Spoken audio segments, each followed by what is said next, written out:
Muy bien, continuamos. 11 horas 6 minutos de la mañana en la conspiración de los porteros. Ya tenemos en el teléfono a la senadora Graciela Bianchi, a quien le damos la bienvenida y el agradecimiento por compartir estos minutos un domingo en la mañana. Igual estaría muy bueno, antes de darle la bienvenida a Sí, la senadora, que nos digas qué estamos escuchando, Joaquín, porque es muy importante. ¿qué estamos? De Pero, Pocho Blanco. pero usted sabe quién está hablando ahí. ¿Tiene idea? Bueno, revise usted el año 83, aquel río de libertad que los uruguayos pudimos ver. Vamos a hablar con la senadora Graciela Bianchi. Muy buenos días, senadora. Buenos días, ¿qué tal? ¿Cómo les va? Estábamos escuchando ahí la voz de Alberto Candó, nada menos, ¿no? Sí, claro. Con Tabaré Echeverry, ese hermoso disco que habla de toda nuestra leyenda patria. Exacto. Senadora, ayer se terminó de laudar, de votar la LUC en la Cámara de Representantes. Sí. ¿Qué evaluación tiene acerca de todo esto? Bueno, que como dijimos desde el comienzo, este proceso iba a ser el arranque en varios aspectos. Primero, para demostrar que podemos negociar, que sabemos negociar, que negociamos a la interna de la coalición, por supuesto, que negociamos con el Frente Amplio, que el Frente Amplio negocia con nosotros, que en definitiva es una forma de hacer política que yo no digo que se haya perdido del todo en los últimos años, pero es cierto que cuando uno tiene mayorías absolutas, a veces tenemos mayorías, pero de cualquier manera, como somos una coalición, el debate y la negociación es la base de todo, y para que nos interesó mucho, a mí especialmente en el Senado lo hice, en varios temas, la negociación. Y después que claramente había situaciones de emergencia que nada tiene que ver con el trámite de urgente consideración, son dos cosas distintas, pero situaciones de emergencia que se necesitaban resolver desde los primeros días del gobierno, más allá de la pandemia, que eso nos complicó a todos obviamente.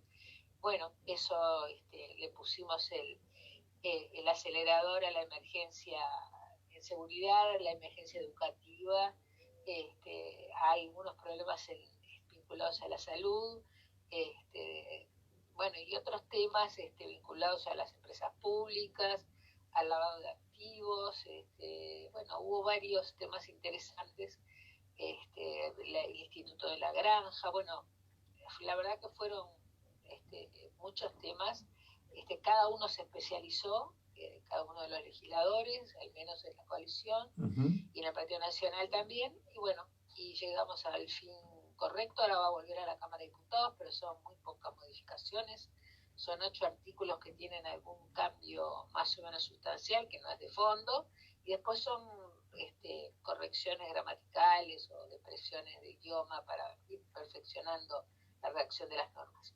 Bien, usted decía recién como propiedad, ¿no? Lo que debe ser negociar una coalición que es relativamente nueva, ¿no? Porque usted proviene de otra coalición de más larga data y donde nunca se dejó de negociar de alguna forma, ¿no? Bueno, yo sí, pero claro, soy fundadora de un Frente Amplio que era coalición y movimiento, y que a lo largo del proceso histórico que se fue desarrollando más intensamente, obvio, después de recuperar la vida democrática, se fue transformando más en coalición, se dejó de lado el movimiento, ahí yo ya empecé a sentirme incómoda porque yo me gustaba mucho la correcta independiente del movimiento, y yo diría con propiedad porque me tocó negociar desde el Partido Nacional como coordinadora de sector con un Frente Amplio que cada vez se quiere, porque además se enojan conmigo cuando yo les digo que es un coalición, quiere ser un partido político con componentes internos muy diversos. Por eso es que se usa la unidad de acción como forma de imposición de las decisiones. Y yo lo he visto actuar en los 5 años que fui diputada, que muchos legisladores no estaban de acuerdo con X cantidad de problemas o de temas, y bueno, primaba la unidad de acción, la orden de que hay que votar o votar para mantener una unidad que yo pondría entre comillas, ¿no? Nosotros no tenemos unidad de acción dentro del Partido Nacional, o sea, no tenemos imposición de voto y no tenemos dentro de la coalición tampoco. Eso es lo que realmente hace que sea una coalición muy rica en el debate. El Frente lo fue perdiendo. Yo creo como Frente Amplista nativa, siempre digo, porque obvio que yo estoy en el Partido Nacional, pero no soy blanca, que le hizo mucho daño el Frente 3 periodos consecutivos de mayorías absolutas. Ajá. Le hizo mucho daño internamente. ¿Cómo fue negociar con un partido como un partido de ideas como el partido de donde usted proviene? No, yo no provengo del Partido Comunista. Ajá. Yo estuve afiliada a la Juventud Comunista, Ajá. me afilié 2 meses antes del golpe de Estado, porque desde la izquierda buscaba un lugar donde enfrentarme a la ultraizquierda y a la ultraderecha. Bueno, después nunca me afilié al Partido Comunista. Sí, claro, estaba en la corriente de Unidad Prestamplista con Araújo.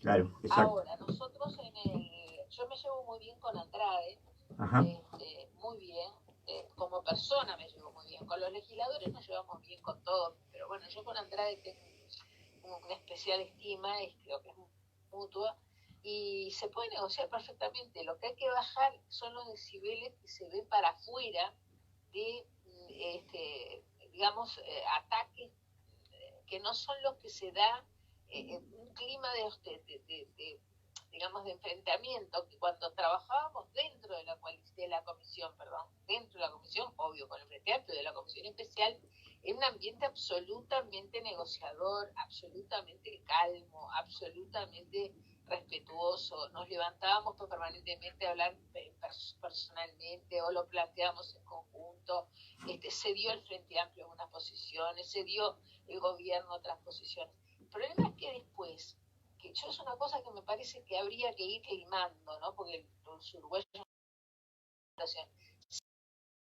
prensa o se prendían las luces de la prensa, y digo que eso es en todos, yo por eso opté por no intervenir cuando se estaba, no salir de la prensa cuando se estaba discutiendo porque después se va a la prensa y la verdad que los epítetos y los enfrentamientos que aparentemente se estaban dando dentro de la coalición, dentro de la comisión especial, ¿sí? No se daba.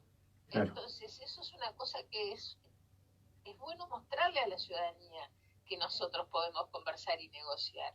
¿Por qué es que cuando se sale a los medios o están los canales de televisión, en las radios, empezamos a calificar o a descalificar, a acusar?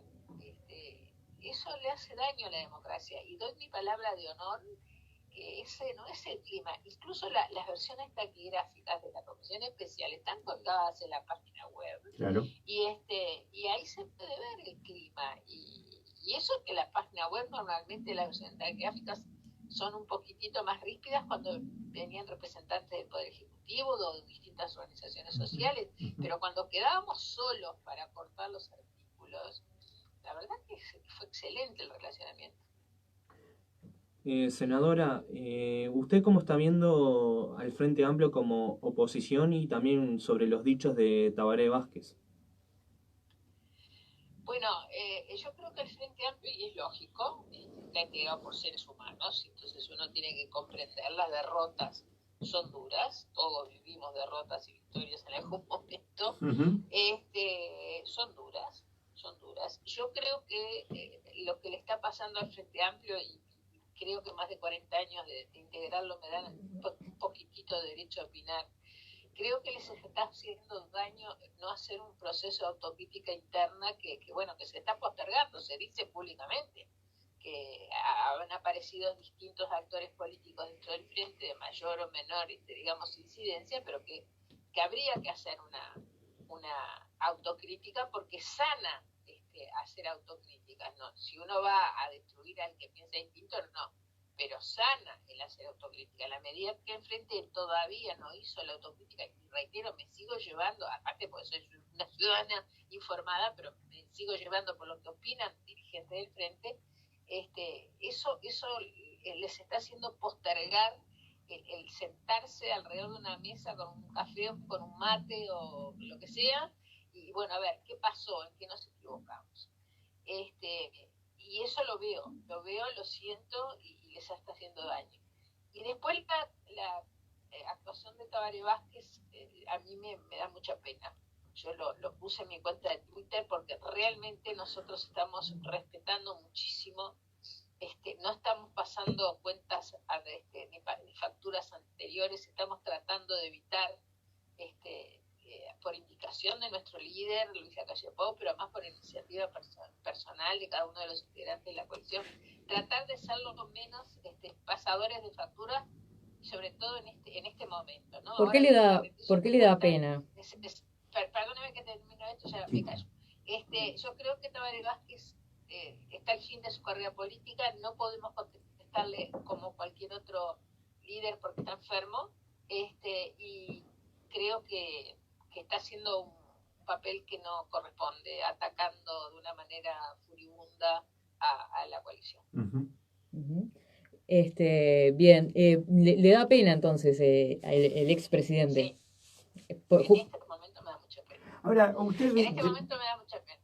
Usted decía recién, me tomo el atrevimiento de decirle Graciela, mi nombre es Leopoldo Graciela. No, al contrario, a mí me gusta tutear y me gusta que me llamen Graciela, no sé nada.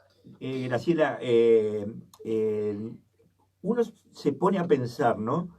¿Cómo pedirle autocrítica a ciertos líderes del Frente Amplio cuando el ex, digamos, nuevo líder, que se tiró a la contienda política para llegar al más alto cargo, estamos hablando de Daniel Martínez, declarar, sufrió tanto estrés que perdió la conciencia cercana, ¿no? Entonces, ¿dónde quedó? En un limbo, parece. Bueno, yo la verdad que fui muy cuidadosa, no hice ningún comentario, yo soy afecta a usar el Twitter para hacer comentarios, no me peleo con nadie en Twitter, no sigo a nadie, no me enrosco en ese nivel de agresividad, trato de evitarlo, a veces no puedo. Y yo no dije nada con este comentario de Daniel Martínez, porque no sé qué pasa con Daniel Martínez, honestamente no lo sé. Yo lo conocí bastante, su esposa Laura Mota fue consejera de Codicen cuando yo era secretaria administrativa, o sea, es más, yo les digo, en mayo del 2010, 23 o 24 mil ciudadanos votamos en blanco anulado, bueno, habría que pensar bien técnicamente, pero bueno, pusimos voto a Daniel Martínez como integrante para la intendencia porque nos molestó la forma en que el Frente manejó la candidatura y realmente lo sacaron de un plumazo, una candidatura que todos dábamos por hecho, porque digo todos, pues yo estaba en el Frente. Estoy de acuerdo. O sea, hasta ese límite, yo fui una de esas ciudadanas que puse voto a Daniel Martínez. Siempre lo consideré una persona muy ecuánime, muy tranquila, pero ha sufrido un proceso de deterioro, se lo ha visto muy agresivo, se lo ha visto, bueno, con este tipo de respuestas que me dejan que pensar. Y yo creo que hay un componente personal, que no soy yo quien para decirlo, porque tampoco lo conocí tanto, digo, lo respeté siempre y lo conocí como líder, porque además, si yo fui, hasta último momento siempre estuve bien con los sectores moderados del Frente, y el Partido Socialista, Daniel era el líder, digamos, o más, pues la figura más visible de los sectores moderados o el sector moderado del Partido Socialista, que hoy prácticamente desapareció. Entonces, con él teníamos una identidad de pareceres, pero realmente yo por respeto, me parece que algo le está pasando, no sé, de verdad que no lo sé, por eso lo expreso con total naturalidad, me parece decadente Daniel Martínez, o sea, es una persona a las que muchos que queríamos seguir en el Frente para tratar de cambiarlo internamente y frenar a la ultraizquierda dentro del Frente, que al menos ha sido siempre mi objetivo, personalmente lo noto decadente. Ha habido un proceso de regresión en su capacidad de gestión, en su manera de expresarse, en cosas que ha hecho qué sé yo, se queja del debate, se queja de que los debates no sirven porque fueron agresiones, y él fue uno de los que pegó más bajo. Y lo digo porque le pegó a un amigo al cual quiero mucho respeto y sé exactamente cuál es la situación. Entonces, con el caso de Álvaro Delgado. Sí. Y eso realmente lo veo decadente. De la misma manera que Vázquez me da lástima, porque perder a la compañera en este momento, estar muy enfermo, exactamente no se sabe bien, porque resulta raro, ¿no? Pero bueno, está muy enfermo, está mayor, no hay mejor cosa que retirarse con dignidad. En el caso de Daniel Martínez, humanamente a mí me produce una sensación de que, una convicción más que una sensación, de que está decadente. Yo, si fuera familiar directo, le diría, ¿por qué no nos dedicamos a disfrutar de la plata que hicimos, según él mismo dice? Porque lo dijo él mismo, ¿no? Yo no estoy diciendo nada que él no haya dicho, supongo que lo habrá hecho como corresponde, no tengo nada para pensar, al contrario, pero y disfrutar a los nietos, porque me parece que cada vez que insiste, se hunde más desde el punto de vista de su dignidad personal. Por eso para mí la palabra que más resume la situación, y lo vengo analizando hace tiempo, reitero, porque lo conocí en otras épocas, está decadente. Eso no puede servirle a la coalición. A ver, hablo de servir, pero desde un punto, digamos, estratégico, ¿no? Hacia la candidatura de Laura Raffo, por ejemplo. Bueno, yo pertenezco a un sector, que es el sector Todos, y liderado por Luis, y bueno, en este momento es el presidente de la República, que a mí al menos me ha hecho ver la política de otra manera, no medrar con ese tipo de cosas. Yo creo que Laura Raffo tiene condiciones personales, políticas, de formación técnica, de comunicación, que para mí misma fue una sorpresa. Yo la conocía como todo el mundo, por su actividad profesional, y realmente me ha impactado. Es decir, yo incluso, aunque no estuviera en este momento dentro de la coalición, sería para mí la candidata ideal, porque no hay ningún cálculo en ese sentido por parte de la coalición. No nos paramos desde la decadencia, no nos paramos desde el pasado, no nos paramos desde lo negativo.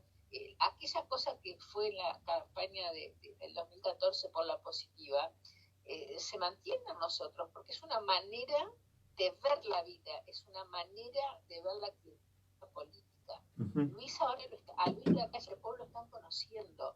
Yo me daba mucha pena que hubiera mucho prejuicio, a veces me daba bronca, porque yo lo conocí en el 2013, cuando yo dije a mí me movió el piso, es verdad, es así, es un tipo que es un estadista, pues para mí tiene un nivel de estadista, pues un líder carismático brutal, y de repente se va a comer un asado con el gente del Zunca, pero no son posturas porque ahora es presidente. Yo lo vi en la campaña, él claro. Conoce a la gente por el nombre, es increíble. Entonces, no nos paramos desde esa postura.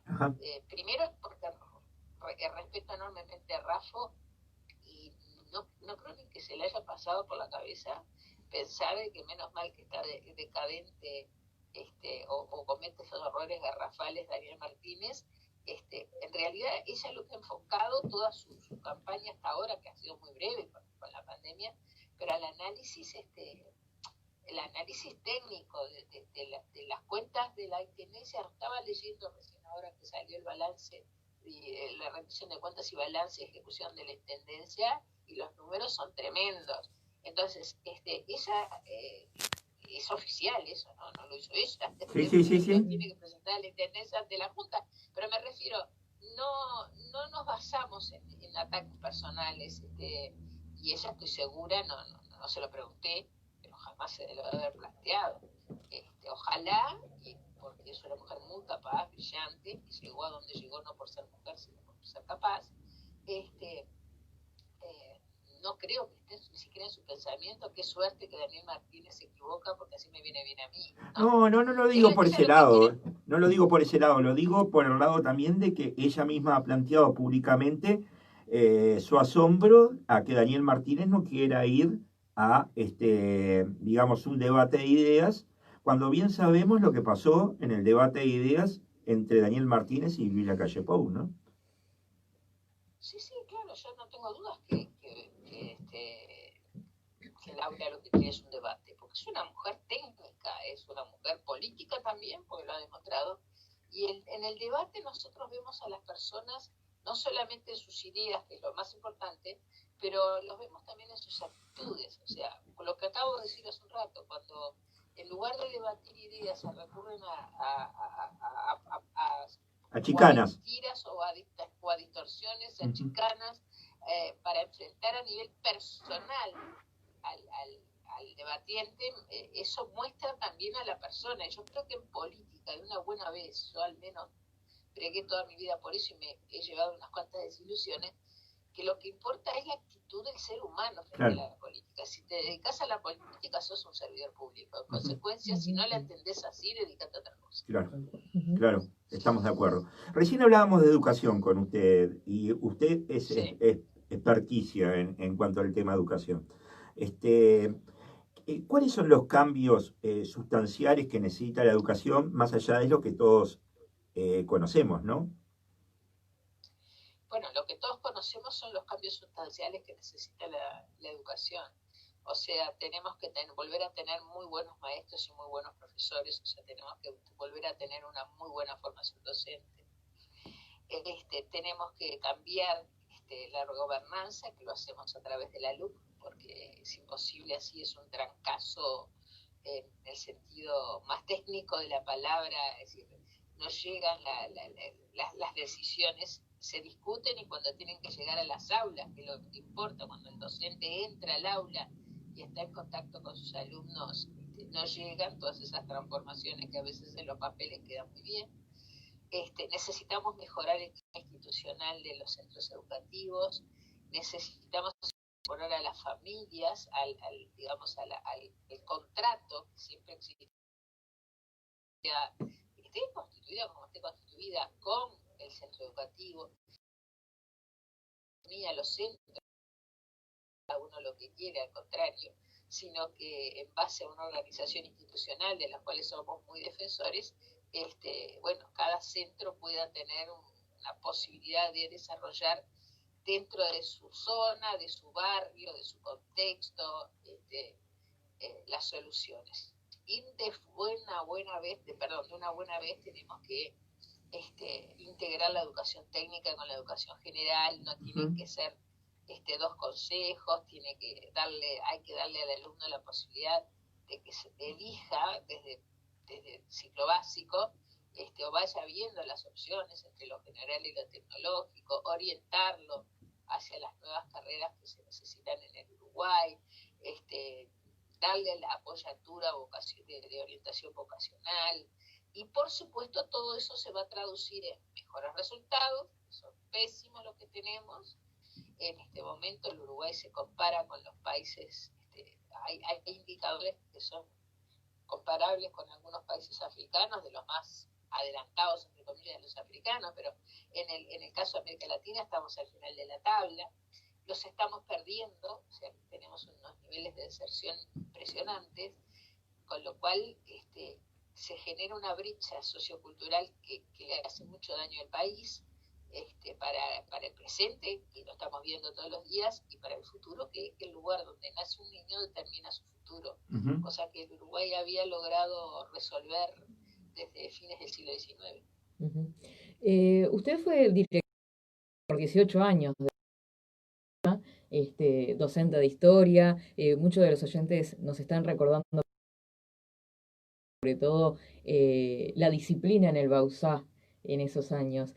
Una consulta acerca de Luc. Usted está mencionando que es necesario un cambio, sin embargo, diferentes sindicatos se han manifestado en contra de la ley de urgente consideración, distintos sectores y sindicatos desde la educación. Esta ley está promoviendo, en ciertos casos, es una de las cosas que más se se ha criticado el hecho de que los directores de cada liceo sean los que designen a los docentes. Eso es falso. Eso es falso. Bien. Porque es una premisa que se ha dado a conocer bastante. Sí, a mí eso es una cosa que me molesta, que se mienta. Se discrepe, pero que se mienta me indigna. Porque el sistema de elección de horas y designación de docentes sí, va a tener cambios, porque así no puede continuar. Es un caos.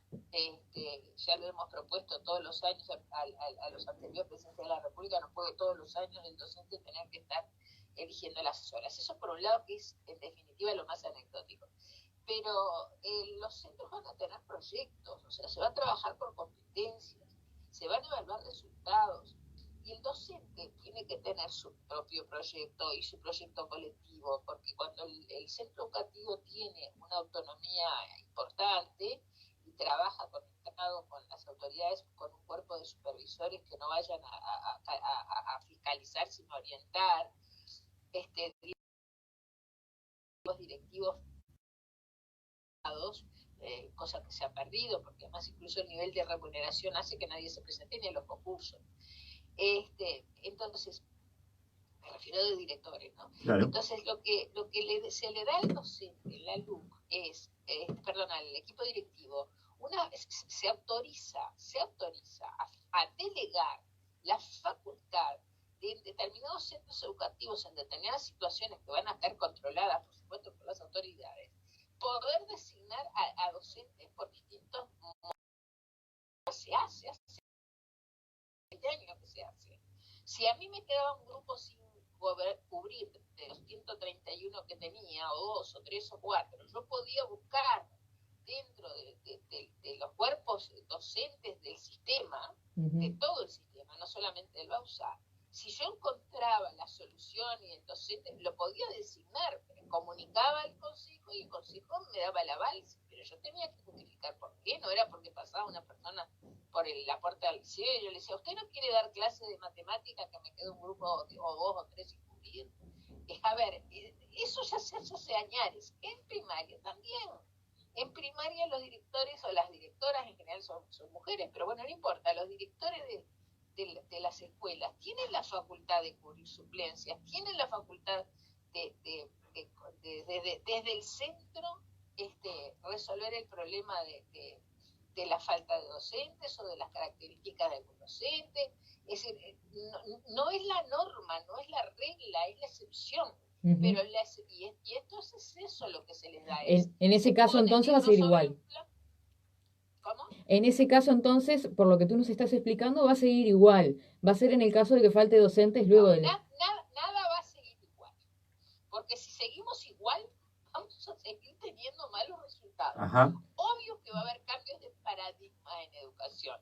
Ya dije algunos. Sí. Se trabaja por competencias, se va a trabajar por metas, se va a trabajar por resultados, por proyectos, centros educativos con autonomía. Ahora, si hay un centro educativo, incluso pueden tener un estatuto, un centro educativo distinto a otro centro educativo, y va a ser opción del docente qué estatuto va a elegir, porque el estatuto va a tener que ver con la forma que se va a trabajar. Entonces, obvio que nada va a ser igual. Ahora, hay una cosa que la gente tiene que entender, que lo que la ley puede darle al Consejo Directivo Central, que es el ente autónomo, es la facultad, mejor dicho, la infraestructura para que pueda tomar las decisiones en el uso de su autonomía y no estar en la ley. Porque si nosotros ponemos todo en la ley, estaríamos siendo absolutamente inconstitucionales, porque es el ente autónomo el que tiene que tomar las decisiones. Lo que se le genera al ente autónomo CODICEN son los mecanismos jurídicos para que en el uso de su autonomía use y proyecte la reforma educativa. La reforma educativa fue dicho N veces, pero bueno, lo repetiremos otra vez, y lo dijo el ministro en sala, por ejemplo, en la Cámara de Senadores estuvo 11 horas, y le preguntaron varias veces las mismas cosas. La reforma educativa no está en la LUC. Lo que está en la LUC es la creación de la infraestructura jurídica, es necesaria para que fluya el relacionamiento entre todos los actores institucionales con mucho más rapidez y eficacia y consulta, pero lo que tiene que definir la política educativa es el Consejo Directivo Central. Entonces, no es que está el escrito en la luz, porque si no, tendrían que atacarla por inconstitucional, y cuando se les ocurre la inconstitucionalidad, porque además ahora todos son constitucionalistas en este país, es por el lado de lo que no debe ser, porque no nos metemos en la autonomía del Consejo Directivo Central. No le podemos decir al Consejo Directivo Central, este es el programa de historia. No. Entonces, estas son las materias que va a haber. No, eso no es el sistema, no es la forma que la Constitución prevé la organización del sistema educativo. Entonces, nosotros le damos nosotros digo los legisladores, se le dio la facultad para que no haya más discusiones a directores de liceos a seleccionar determinados docentes, pero con el aval de las autoridades. No cualquiera va a hacer cualquier cosa, como está pasando ahora, porque ahora sí se está haciendo cualquier cosa. Basta entrar a los centros educativos y bueno, recién ahora con la pandemia desgraciadamente se ordenó un poco, pero hasta el año pasado era un caos. Yo entraba, tenía autorización dada por los consejos para entrar a los centros educativos y me tenían que callar la boca, porque si yo decía qué centro educativo había ido y hacía un análisis, me encontraba con algunos que funcionaban bien, pero la mayor parte era un caos, no se sabía realmente dónde se estaba entrando, si al centro educativo o a qué. Entonces, así son los resultados. Entonces, no, tranquilos, nadie va a avasallar ningún derecho. Lo que sí el centro va a ser el alumno, porque que el centro es el alumno hasta ahora es un discurso, porque los que pueden elegir qué grupos toman, qué turnos, a qué horas, qué prácticos, qué teóricos, qué liceos, qué sé yo, todos los años son los docentes. Sí. ¿Importa el alumno? No. En este momento el alumno no importa, porque además cuando salen los sindicatos a defender los intereses de los trabajadores me parece muy bien, pero tiene que compatibilizarse con el interés del alumno, que es el superior. Primero porque un funcionario público está al servicio de la función y nadie que va a buscar un empleo o se presenta a un concurso elige en qué va a trabajar, en qué horario, en qué oficina, en qué no. Bueno, en la educación son los docentes los que deciden absolutamente todo. No, eso así no puede ser, porque a veces es incompatible el derecho de los trabajadores a elegir su forma de trabajo con el derecho de los alumnos. Acá todos los uruguayos, los contribuyentes, ponemos plata para que la gente estudie lo mejor posible. Bueno, vamos a tratar de compatibilizar. A mí los sindicatos no me asustan, no me saltaron nunca. Fui fundadora de FENAPE durante la dictadura. Me desafilié en el 2000 a medida que se fue radicalizando. Bueno, vamos a terminar con la radicalización. A ese lado quería ir, hacia FENAPES, hacia ADES, ¿no? Algo que han últimos tiempos es el rumbo hacia la mercantilización de la educación. ¿Usted está de acuerdo con eso? Porque se han hecho estudios muy interesantes acerca de todo eso, ¿no? Yo los pedí las 4 horas que prácticamente yo, porque no es por personalismo, es porque se especializa en educación yo, y yo hablo de no hablo. Entonces mis compañeros depositaron en mí la responsabilidad. 4 horas discutiendo con, en especial, Sebastián Sabini, que nos llevamos muy bien, el docente también, y tenemos un excelente relacionamiento personal, y le repetí varias veces en la sesión, ¿dónde está la mercantilización? Si vos me decís dónde está la privatización, el lucro, yo te doy mi palabra que yo no lo llevo, pero ese es otro eslogan. No hay nada que lleve a la merca. No entiendo qué quieren decir porque a ver, no sé, es un eslogan, pero por supuesto que en la ley no hay nada que lleve a la mercantilización. Al revés, se modifica el artículo para que quede más claro, de firma de convenios internacionales y acuerdos internacionales con universidades de otros países, siempre que no reduzca la educación al lucro. Estoy repitiendo de memoria el artículo, porque varias veces le pedí a Sebastián, decime dónde está la mercantilización. No hay nada que que implique que se lleve a lucrar. ¿A lucrar de qué? Si al contrario se pone la educación privada, un tema de educación que es responsabilidad del Estado. ¿Por qué? Y porque es una opción de los padres, es una opción de los chicos, hay una fuerte cantidad de alumnos que van a la educación privada. Yo estoy segura que si pudieran pagar las cuotas de repente habría más, pero bueno, no importa. Entonces pasa para adentro de las autoridades públicas también el trabajo con la educación privada. Es una manera, no digo de controlar, porque el objetivo no es controlar, el objetivo es orientar. Entonces se quejan porque ahora hay preeminencia a la educación. No, se le integró a la comisión coordinadora, pero son minoría. Entonces, al revés, yo si tengo desconfianza, yo puedo tener desconfianza con algunas instituciones privadas, sí las tendré, pero si las tengo adentro del sistema de educación en el Uruguay, que se pasó de sistema a organización, también cuestionaron eso. A ver si vamos a tener que hacer discusiones bizantinas, qué diferencia hay entre sistema y organización. Porque van a integrar la comisión coordinadora. Ahora, son ínfima minoría, no van a tomar decisiones de ningún tipo, porque se van a tomar decisiones votando, decidiendo por la representatividad, y son minoría. Entonces, les doy mi palabra de honor, no encuentro, ni encontré, ni encontraré, porque ya me la conozco de memoria, la sección tercera, nada que vaya a hacer. Bien. Contestar algo, lo mismo lo dije en cámara, no puedo seguir discutiendo lo mismo cuando no me decís, o no me dice, señor senador Sabini, ¿dónde está la mercantilización? Entonces no lo puedo discutir. Bueno, pero más allá del Tati Sabini, ¿no? Y me tomo este permiso porque lo conozco hace muchos años y todo lo demás. Está, por ejemplo, ha sido la bandera yo de... también le digo, yo le digo Sebas. Claro. Le digo Ha sido la bandera de dirigentes sindicales como José Olivera, ¿no? Que ha recorrido el mundo hablando acerca de la mercantilización, de la futura mercantilización de la educación en el Uruguay. Bueno, vuelvo a repetir, que me lo explique. Claro. Que me lo explique. Porque yo Olivera, el negro Olivera, como le digo yo, porque también... Yo también. Entonces, por eso, tengo un excelente relacionamiento, pero a ver, ¿dónde está? ¿Dónde está?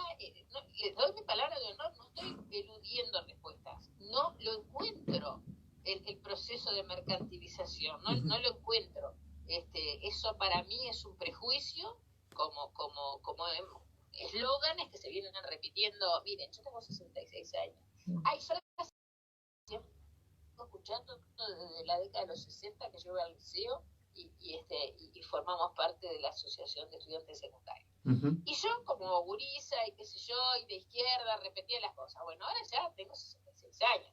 Ya no es cuestión, hace años ya que no repito cosas y no las veo. Bueno, son los mismos. La década del 90 fue el mismo eslogan. Ningún criterio de privatizar nada. No existe. Lo que sí más se acerca a lo que se dice, lo que pude lograr a lo largo de los años, es el tema de educar para el trabajo. Educar, que se dice educar para el mercado. Sí. Eso, si entienden por mercantilización eso, es que le están errando de fondo por los alumnos a una cosa fundamental. Se educa para el trabajo, para la ciudadanía, para darle a los chicos la oportunidad de resolver su vida como quiera, con libertad, con las habilidades, con la mayor cantidad de opciones. Incluso en la década de los 90 se opuso el tema a educar para el trabajo como opuesto a la educación universitaria o a la educación general. ¿Es solución para todas las personas de ser universitario? Primero, hay muchos que no les interesan las opciones, por ejemplo, de muchas facultades, pero supongamos, yo tengo 3 carreras universitarias. Cuando estudié cualquiera de las 3 carreras, estudié pensando en el trabajo. Es decir, ¿qué carrera me gustaba para poder sentirme bien como estudiante? Es decir, estudiar lo que me gustaba, pero además que después me resolviera la posibilidad de sobrevivir. Sí. Entonces, ¿eso es mercantilización? Bueno, si eso es mercantilización, están peor de lo que yo pienso. Graciela. Pregúntenle a cualquier familia, a cualquier chico, por más chico que sea, ¿qué querés ser cuando seas grande? Desde ser bombero hasta ser arquitecto te dicen de todo. Y sí, claro, porque la gente piensa que tiene, hasta mi nieto yo le pregunto qué querés ser y me dice, quiero ser arquitecto. Bueno, muy bien, tiene 7 años. ¿Alguien lo mercantilizó? No, lo que pasa es que se da cuenta, porque además ve su familia, ve el entorno, ve que la gente trabaja. Y cuanto más formación se tenga, en los oficios también, por eso queremos integrar la educación tecnológica con la general, y que sea el propio alumno a lo largo de su trayectoria vital elija las opciones, también la tecnológico, los oficios, son educación para qué, y para trabajar.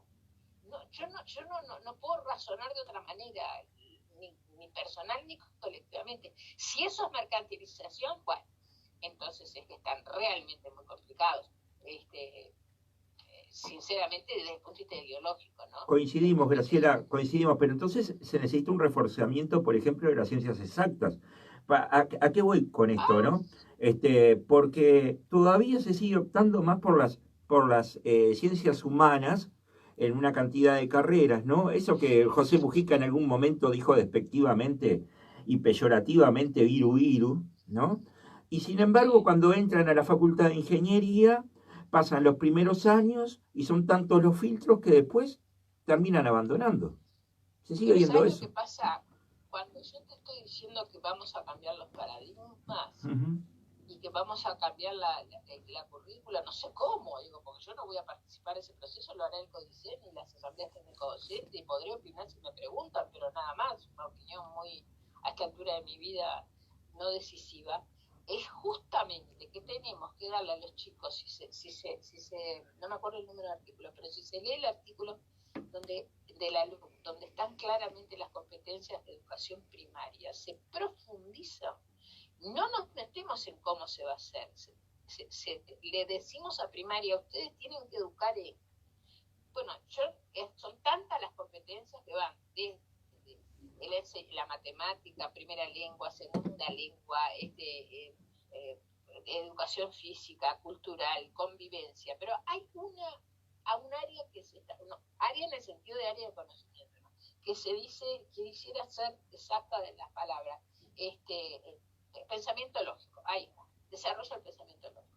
Si nosotros al niño, desde que ingresa al sistema institucionalizado, lo vamos asustando con las matemáticas, enseñándole mal física, enseñándole mal matemática, asustándolo y fracasando sistemáticamente. Miren que los años que yo fui directora de bachillerato, yo entraba a un grupo sin mirar el salón y yo sabía que era de ingeniería porque tendría 10 o 12 alumnos. Claro. Entonces, si nosotros tenemos que ir acompañando al estudiante sin imponerle nada, pero desde que comienza, para que pierda ese miedo que todos tuvimos y tenemos bueno, yo ya estoy de vuelta, pero digo, el miedo a las matemáticas, el miedo a la física, el miedo y la Universidad de la República lo que recibe, y no estoy justificando lo que hace la Universidad de la República porque tiene muchas fallas en las universitarias que tendrán que corregir, que justamente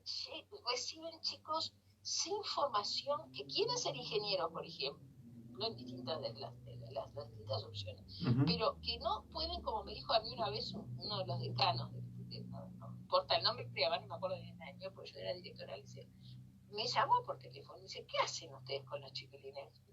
Recibimos alumnos en primer año de ingeniería que no saben resolver una ecuación de segundo grado. Claro, claro. Entonces, esa es la forma de ir resolviendo los problemas. La forma no es facilitar de grado, que fue una de mis grandes discrepancias con la política educativa del frente. Yo no estoy ayudando a un alumno si les bajo el nivel de exigencias.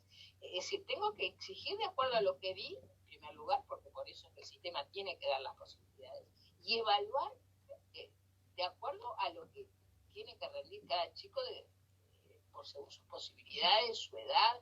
Entonces, naturalmente se va a producir un reordenamiento de las carreras, porque en este momento yo soy escribana y abogada y profesora de historia, o sea, yo soy claramente producto de la orientación humanística. A ver, pensándolo desde ese punto de vista, pero hoy día, está lleno de escribanos, lleno de abogados, lleno de profesores, no, necesitamos muchísimo, llenos de médicos, entonces, y mal distribuidos todavía, sobre todo los médicos en el territorio nacional, pero lleno de contadores.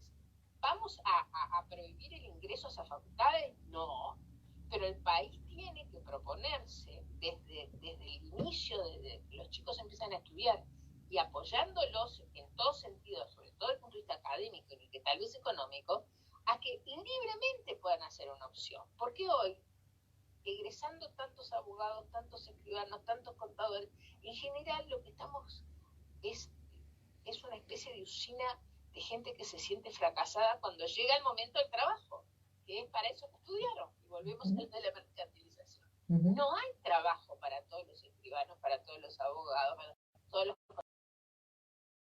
No hay.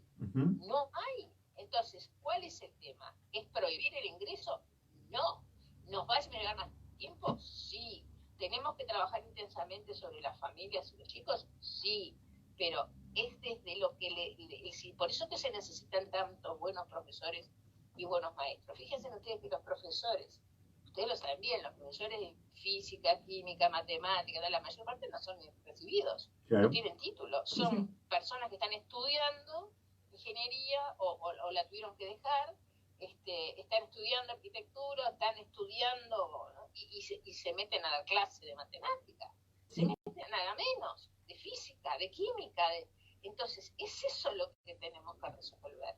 Claro que no se va a resolver en un pequeño, pero sí lo que van a ser trazadas son los lineamientos generales, claros, y la gente no es tonta, porque además nos vamos a comunicar adecuadamente.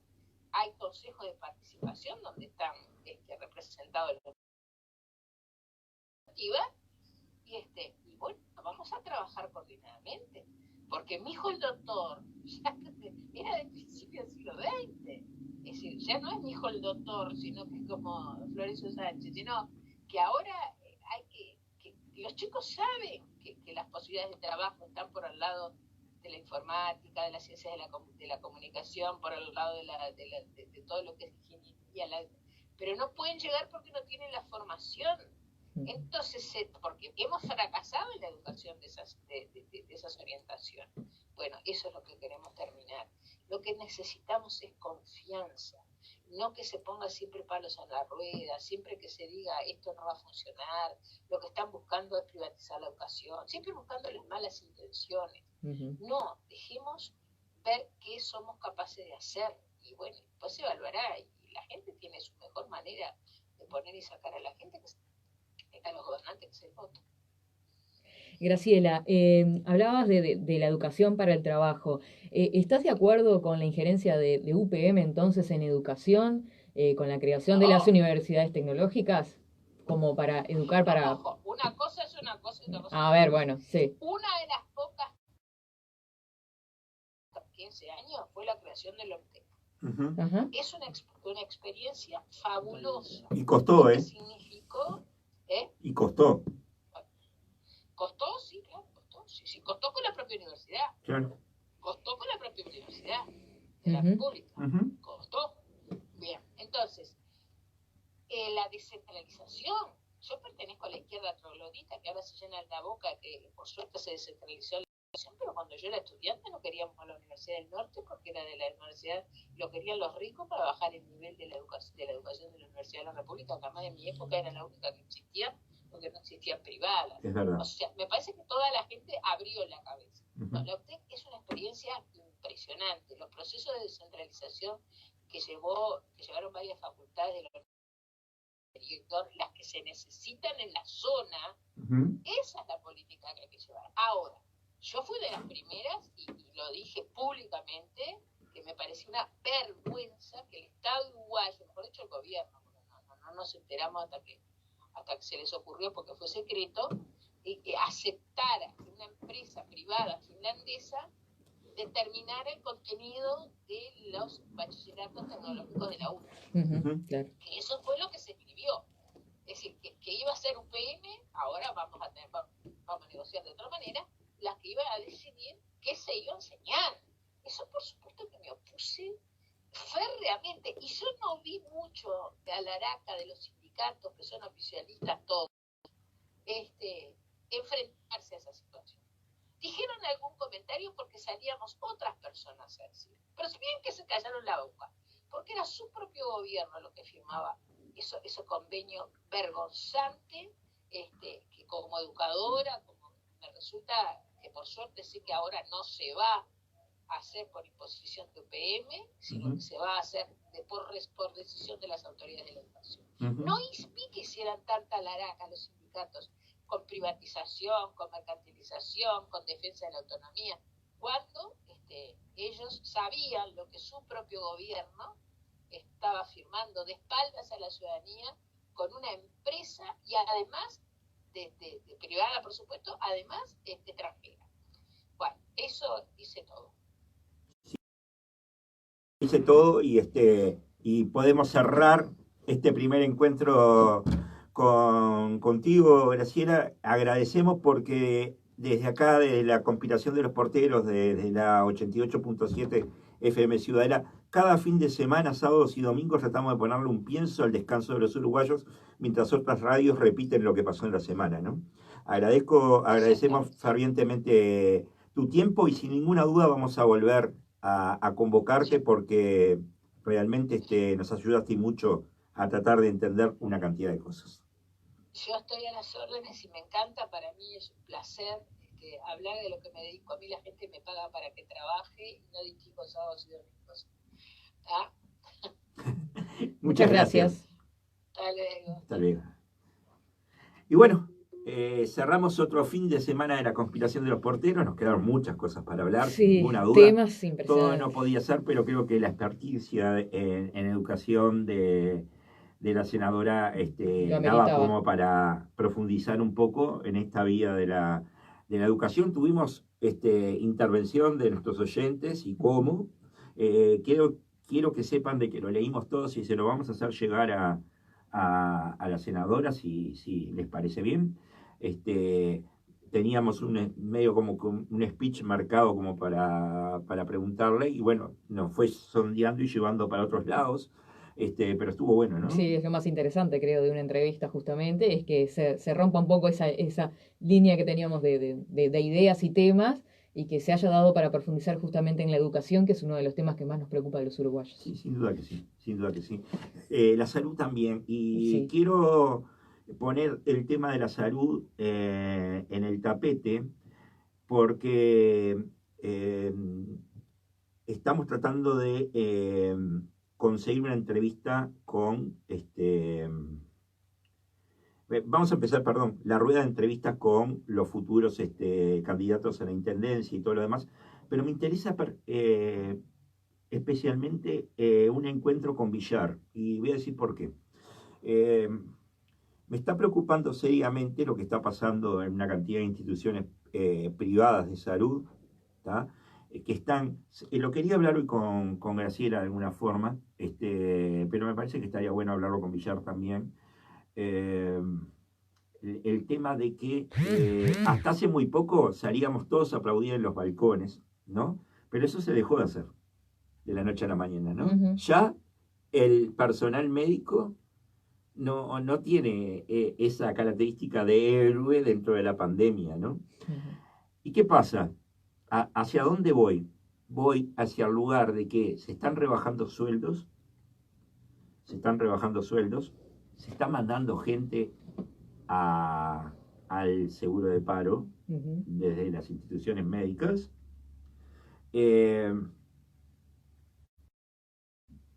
Las instituciones médicas privadas, no puedo hablar del Estado porque todavía no me ha llegado, por lo menos periodísticamente, pero estaría bueno que lo investigáramos, más allá del despilfarro que algunos acusan en ACE, y algunas cosas que supimos de ACE en su momento, ¿no? Y que hemos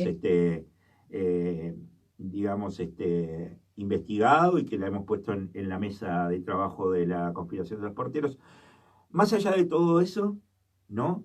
Las empresas privadas de salud en este momento tienen una saturación que es mucho más preocupante de la que si le faltan camas, le faltan respiraderos o le falta CTI, que es que han tenido que gastar sumas importantísimas en cuanto a enfrentar esta pandemia del COVID-19, ¿no?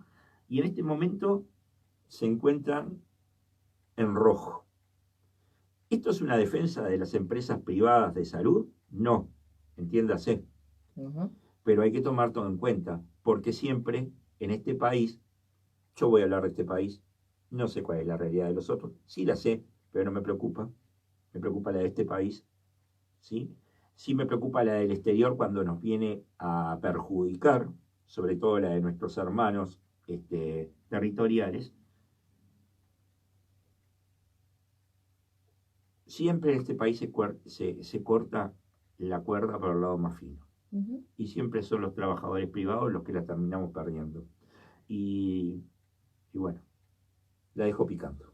Es un tema que hay que hincarle el diente, como decimos. Y el otro tema que nos ha quedado también, y que no se ha mencionado más nada al respecto, y que es interesante traer también para dialogar en próximas entrevistas con los candidatos a la intendencia y demás, es el tema de los hogares de ancianos. Sí, claro. Y no se habló más nada. Y que viene en relación también. Sí, y el cierre de las policlínicas barriales. Exacto. Exactamente. Así que bueno, hay muchísimo trabajo por delante para averiguar en qué se encuentran todos estos temas. Tenemos tijera, compañeros, hasta diciembre. No, tenemos tijera es impresionante. Tenemos tijera para cortar y vaya que sí. Quiero agradecerles como siempre el trabajo profundo que hacemos desde acá de la conspiración de los porteros. No es un eslogan el ponerle el pienso al descanso de los uruguayos. Y si alguno lo toma como un eslogan, que lo tome, no nos molesta. Sé que estamos en una buena senda y que estamos trabajando para eso. Nos pueden, como siempre, seguir a través de la página web, que nos escuchan desde muchísimos lugares, no nos alcanza a veces el tiempo para saludar a todos. Nos escuchan a través de fmciudadela.com, a través del Facebook del programa, que se pueden hacer amigos nuestros, La Conspiración de los Porteros. Estamos en Instagram y en Twitter. Vamos a estar colgando algunos de los comentarios de las entrevistas que fueron muy jugosas este fin de semana, así que resta desearles un muy feliz cierre de fin de semana, Leopoldo. Sí, sin duda, sin duda. Joaquín, muchas gracias por todo tu trabajo también.